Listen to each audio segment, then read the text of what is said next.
విజయవాడలో నక్సలైట్ అనుమానితులు ఉన్నారన్న సమాచారంతో పోలీస్ అధికారి యంత్రాంగం అప్రమత్తమైంది. ఎన్ఐజీతో పాటు ఇతర బలగాలు చేరుకుని విస్తృత శోధనలు నిర్వహిస్తున్నాయి. ఉదయం రంపచోడవరంలో కూంబింగ్ జరుగుతున్న సమాచారం, విజయవాడలో వారి కదలికలు ఉన్నట్లు వచ్చిన సమాచారంతో పెనమలూరులోని కొత్త ఆటోనగర్ ప్రాంతంలో ఒక ఇంటిని ఆక్టోపస్ బలగాలు చుట్టుముట్టాయి. దాదాపు 10 మంది వరకు నక్సలైట్లు ఉన్నట్లు పోలీసులకు సమాచారం అందింది. ఇప్పటికే 4గురిని అదుపులోకి తీసుకున్నారు ఆక్టోపస్ బలగాలు. వారి నుంచి సమాచారం రాబట్టి మిగతా వారి కోసం అన్వేషణ చేస్తున్నారు. ఈ ప్రాంతాన్ని పూర్తిగా పోలీసులు తమ ఆధీనంలోకి తీసుకుని రాకపోకలు ఆంక్షలు విధించారు.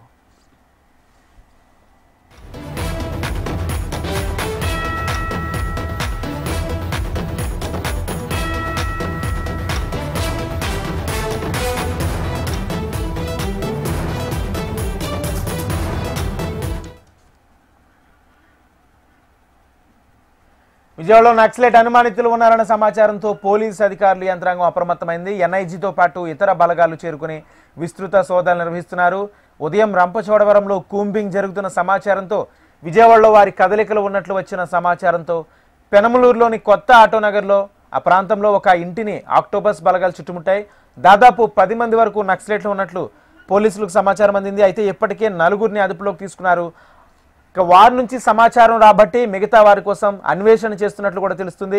ఇదే అంశానికి సంబంధించి పూర్తి సమాచారం మా ప్రతినిధి శ్యామ్ లైవ్ ద్వారా అందిస్తారు. శ్యామ్, చెప్పండి, అంటే ఇప్పటికే 4గురిని అదుపులోకి తీసుకున్నట్టు కూడా తెలుస్తుంది. ఇంకా మిగతా వారి కోసం గాలిస్తున్నారా? వారు నిజంగా నక్సలైట్లేనా?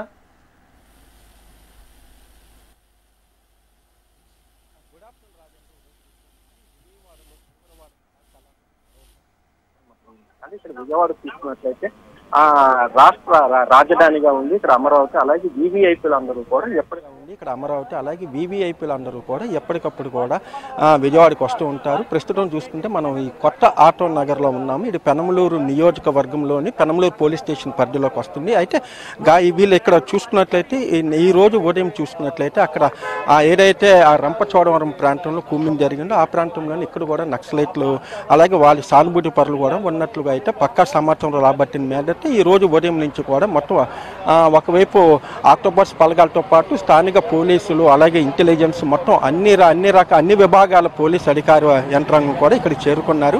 మొత్తం ఇది చూడొచ్చు మన విజువల్స్లో మొత్తం 3 అంతస్తుల భవనం ఉంది.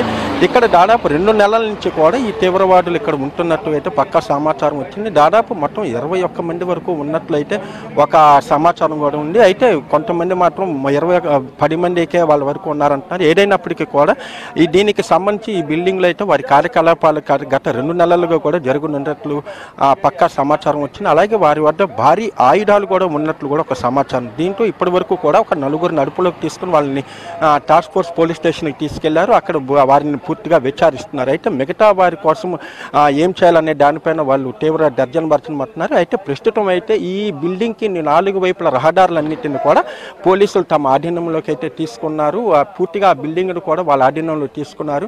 ఇప్పుడు చూసుకున్నట్టే మొత్తం మన బిల్డింగ్లో మొత్తం 3 అంతస్తుల్లో కూడా మొత్తం పోలీసు బలగాలు చేరుకున్నాయి. అయితే వాళ్ళు లోపల ఉన్నట్లయితే పక్కా సమాచారం ఉంది. అయితే వారి వద్ద ఆయుధాలు ఉన్నాయా లేకపోతే ఏమున్నాయి లోపల అనేది అయితే ఇంకా తెలియలేదు. దీంతో వాళ్ళు లోపలికి కూడా వెళ్ళలేని పరిస్థితి ఉంది. అయినప్పటికీ కూడా వాళ్ళందరినీ కూడా బయటికి తీసుకొచ్చే ప్రయత్నం చేస్తున్నారు. అయితే ప్రస్తుతం చూసుకుంటే కృష్ణా జిల్లా ఎస్పీ విద్యాసాగర్ నాయుడు నేతృత్వంలో మొత్తం పోలీసు బలగాలన్నీ కూడా ఇక్కడికి చేరుకున్నాయి. అలాగే ఆక్టోపస్ బలగాలు అవి ఉన్నాయి. అంటే ఇక్కడ విజయవాడ ప్రాంతం చూసుకున్నట్లయితే ముఖ్యంగా వీఐపీలు కూడా తరచుగా ఇక్కడ ఉంటున్నారు. మంత్రులు ఐఏఎస్ ఐపీఎస్లతో పాటు ఉపరాష్ట్రపతి రాష్ట్రపతి పర్యటనలు కూడా ఇక్కడ జరుగుతున్న నేపథ్యంలో వీళ్ళు 2 నెలల నుంచి కూడా ఇక్కడ కార్యకలాపాలు నిర్వహిస్తున్నారంటే ఇది పూర్తిగా పోలీసుల వైఫల్యం అనేది కూడా కొంతవరకు మనం చెప్పవచ్చు. అయితే ఇటీవల కాలంలో విజయవాడ కేంద్రంగా చూసుకున్నట్లయితే మొత్తం మావోయిస్టులు పూర్తిగా మేము నిర్మూలిస్తున్నాము, ఇక్కడ ఎక్కడా కూడా మావోయిస్టులు లేరంటూ కూడా స్వయాన రాష్ట్ర డీజీపీ కూడా ఒక ప్రకటన అయితే చేశారు. ఆ రోజు దాదాపు 120 మంది వరకు నక్సలైట్లు కూడా పోలీసుల సమక్షం లొంగిపోయారు. దాదాపు రాష్ట్రంలో చూసుకున్నట్లయితే పూర్తిగా నక్సలైట్లు నిర్మూలిస్తామంటూ కూడా ఇప్పటికే పోలీసులు ప్రకటన చేస్తున్నారు. అయితే ఒడిశా ఏదైతే సాధారణంగా చూసుకున్నట్లయితే విజయవాడ లాంటి ప్రాంతంలో ఇక్కడ జనసంచారం ఎక్కువ, ఇటువంటి ప్రాంతాలు వాళ్ళు కదలికలు ఉండకపోవచ్చు అనేది కూడా పోలీసులు భావిస్తున్నారు. అయితే కేవలం ఏజెన్సీ ప్రాంతాలతో పాటు విజయవాడ లాంటి ప్రముఖ పట్టణాల్లో కూడా వారి కదలికలు ఉన్నట్లు విజయవాడలో చూసుకుంటే గతంలో కూడా కొన్ని సంఘటనలు వెలుగులోకి వచ్చినాయి. విజయవాడలో గతంలో కూడా ఇదే ప్రాంతంలో అలాగే విజయవాడ వంటవన ప్రాంతంలో కూడా నక్సలైట్లు ఉన్నట్లు కూడా గతంలో కూడా వెలుగులోకి వచ్చినాయి. అయితే అప్పటి నుంచి కూడా వాళ్ళపైన నిఘా ఏజెన్సీలు నిఘా పెట్టినప్పటికీ కూడా ఈరోజు ఇక్కడ చూసుకుంటే దాదాపు 20 మంది వరకు కూడా నక్సలైట్లు తీవ్రవాదులు ఇక్కడ ఉన్నట్లు అయితే పక్కా సమాచారం వచ్చాయి. అయితే నిన్నటి నుంచి చూసుకున్నట్లయితే ఈ సమాచారం వచ్చిన మేరటే ఈరోజు తెల్లవారుజాము నుంచి ఆ ఇంటిని కూడా పూర్తిగా రౌండప్ చేశారు. ప్రస్తుతం ఈ ఆటోనగర్ ఈ ప్రాంతాన్ని పూర్తిగా కూడా పోలీసు ఆధీనంలో తీసుకున్నారు. మొత్తం ఏదైతే ఇక్కడ ఫౌండరీలు అలాగే ఫ్యాక్టరీలు ఉన్నాయో వాటన్నిటిని కూడా పోలీసులు పూర్తిగా ముగించివేశారు. జనసంచారం పూర్తిగా నిషేధించారు. ఎవరిని కూడా రాకపోకలు అనుమతించట్లేదు. ఏదైనప్పటికీ కూడా ఏదైతే ఈ సంఘటన మాత్రం రాష్ట్ర వ్యాప్తంగా కూడా కొంత సంచలనం అయితే కలిగించింది. అయితే ఈరోజు ఉదయం చూసుకున్నట్లయితే అక్కడ ఎన్కౌంటర్ జరగటం అలాగే ఈ నక్సలైట్లకు సంబంధించిన కీలక హిడ్మా మరణం ఇటువంటి సంఘటన నేపథ్యంలో విజయవాడలో కూడా వారి కదలికలు ఉన్నాయి. అలాగే వారి వద్ద భారీ ఆయుధాలు కూడా ఉన్నాయి. ఒక సమాచారం మేరకు పోలీస్ యంత్రాంగం అయితే అప్రమత్తమైంది. ఇప్పటికే చూసుకున్న ఎన్ఎస్సీ బలగాలు కూడా ఇక్కడికి చేరుకున్నాయి. మొత్తం బ్లాక్ కమాండోస్ అలాగే ఆక్టోపస్ బలగాలు కూడా ఉన్నాయి. ఆక్టోపస్ బలగాలు చూసుకుంటే ముఖ్యంగా ఈ నక్సలైట్లకి సంబంధించి కూడా ఆక్టోపస్ బలగాలు అనేది ప్రత్యేకంగా పనిచేస్తున్నాయి. ఈ నేపథ్యంలో ఆక్టోపస్ బలగాలు కూడా ప్రస్తుతం ఆ బిల్డింగ్ను చుట్టుముట్టాయి. అయితే లోపల ఎంతమంది ఉన్నారనేది మాత్రం ఖచ్చితమైన సమాచారం అయితే ఇంకా పూర్తిగా రాలేదు. ఏదైనప్పటికీ కూడా లోపలైతే వాళ్ళు ఉన్నారు.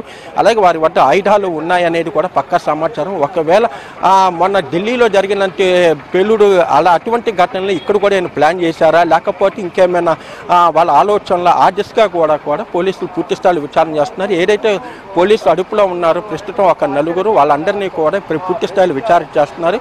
వారి నుంచి పూర్తి సమాచారం రాబట్టిన మేరట అసలు ఏంటి ఇక్కడ గత 2 నెలల నుంచి వీరు ఇక్కడ ఎందుకుంటున్నారు, అదేవిధంగా వాళ్ళ కార్యకలాపాలు ఏంటి, వాళ్ళ అసలు ఉద్దేశం ఏంటి, వాళ్ళ ప్లాన్ ఏంటి, తదితర విషయాలన్నీ కూడా పూర్తి స్థాయిలో విచారిస్తున్నారు.